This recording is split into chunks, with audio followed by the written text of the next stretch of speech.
Hi guys!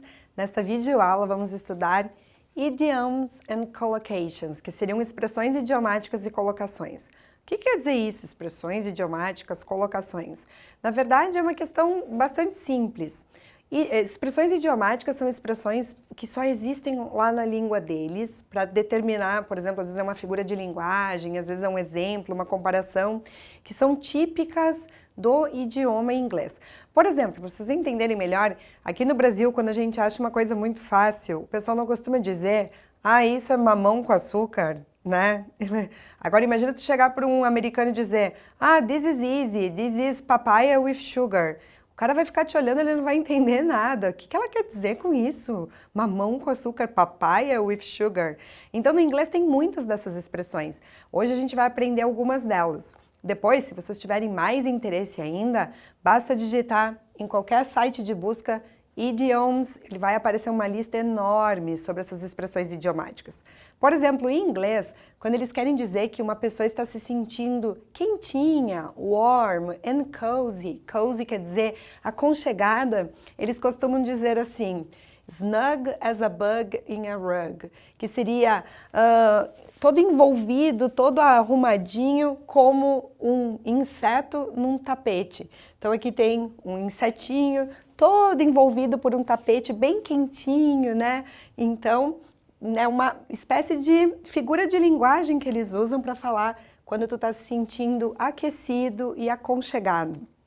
Temos um outro exemplo aqui, que é bastante usado, inclusive, no inglês corporativo, que eu digo, né? No inglês do mundo dos negócios. Quando eles querem que uma equipe renda ainda mais do que já está rendendo, eles costumam dizer isso aqui, ó, go the extra mile, let's go the extra mile, ou seja, vamos ir mais uma milha, vamos ir uma milha extra, né? Que seria make an extra effort, que seria fazer um esforço extra.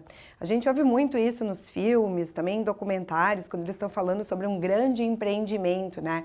Eles costumam dizer, everybody went the extra mile, todo mundo foi uma milha extra. Falando em milha, é bom eu ressaltar com vocês a questão do sistema métrico norte-americano. Nos Estados Unidos, por exemplo, nas estradas, em vez de eles falarem em quilômetros, eles falam em milhas. Uma milha seria aproximadamente 1,5 km, por aí. Então é bom vocês também ficarem ligados nessas questões da diferença, né, do cotidiano, da forma como eles enxergam as unidades, a rotina, as questões deles, porque assim vocês conseguem compreender melhor os textos, compreender melhor um livro, alguma informação que vocês tiverem que ler em língua inglesa. Vamos ver mais alguns exemplos? Olhem só. Aqui eu tenho uma mocinha dando um discurso, né, ou fazendo uma apresentação, e aí tem uma brincadeirinha aqui, como se tivesse um raio-x ao vivo, e dá para enxergar borboletas dentro da barriga dela. Então eles usam essa expressão, butterflies in my stomach, que seria borboletas no estômago, quando a pessoa está sentindo assim um frio na barriga, ela está sentindo um pouco nervosa, um pouco ansiosa para fazer alguma coisa. Então feeling nervous, lembrando que não é nervoso de brabo, né? É nervous de ansioso. Então eles usam essa expressão, butterflies in my stomach. É bem comum naquelas comédias românticas que a gente assiste quando a mocinha, né, sente borboletas no estômago. E é uma expressão que aparece tanto, mas tanto nesses seriados, né, nos filmes, que ela acabou quase internalizada aqui no português. Eu já vi pessoas aqui no Brasil falando, eu tô sentindo borboletas no estômago. Mas é uma expressão que tem origem lá nos Estados Unidos e na Inglaterra, uma expressão da língua inglesa. Mais um exemplo aqui, ó. Aqui nós temos as fases da lua, né? Aqui todo o desenho das fases da lua, crescente, minguante, lua cheia. E eles têm essa expressão que eu acho muito interessante, once in a blue moon, que seria uma vez na lua azul. O que seria essa lua azul, né? Seria um fenômeno astronômico que é bem raro. Então eles usam essa expressão once in a blue moon, para falar quando uma coisa raramente acontece. Aqui nós temos um dos frequency adverbs, hardly ever. Se vocês quiserem dar uma recapitulada em frequency adverbs, dá uma checada lá nas videoaulas que lá tem uma aulinha especial sobre frequency adverbs. Hardly ever, então, raramente. Também no inglês é importante salientar a importância das collocations. O que seriam colocações? Vou explicar para vocês. São expressões que a gente usa naquela língua quando uma palavra casa com a outra, que é o modo como eles constroem um significado. Querem ver? Com o exemplo vai ficar mais claro. Aqui no Brasil, quando está chovendo muito, quando a chuva é muito forte, a gente fala assim, chuva forte. Em inglês, eles não usam strong rain, eles dizem heavy rain, que seria chuva pesada. Agora imagina tu sair debaixo de um temporal e comentar com o pessoal lá na parada de ônibus. Nossa, que chuva pesada, o pessoal vai achar meio estranho, não é? Pois bem, porque aqui no Brasil a colocação certa, a combinação entre o substantivo chuva e o adjetivo que a gente usa nessa situação é forte. E no inglês o adjetivo que eles usam então é pesado, heavy, ok? Vamos ver um outro exemplo?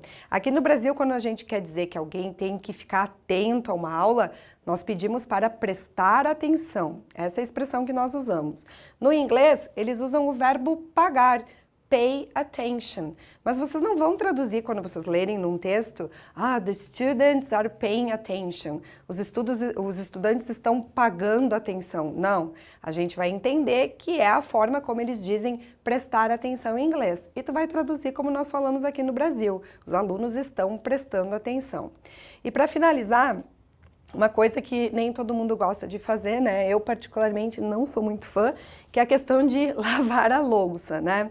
No Brasil a gente usa o verbo lavar a louça tá lá na pia, me olhando com aquela cara dela, né? Então a gente diz, vou lavar a louça.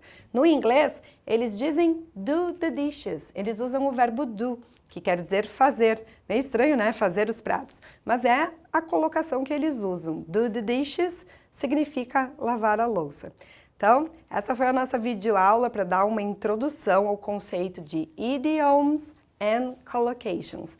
Sempre dá para pesquisar um pouquinho mais depois, na internet tem muita informação sobre esse assunto. Se vocês quiserem, podem tirar uma foto da lousa para lembrar pelo menos essas expressões aqui.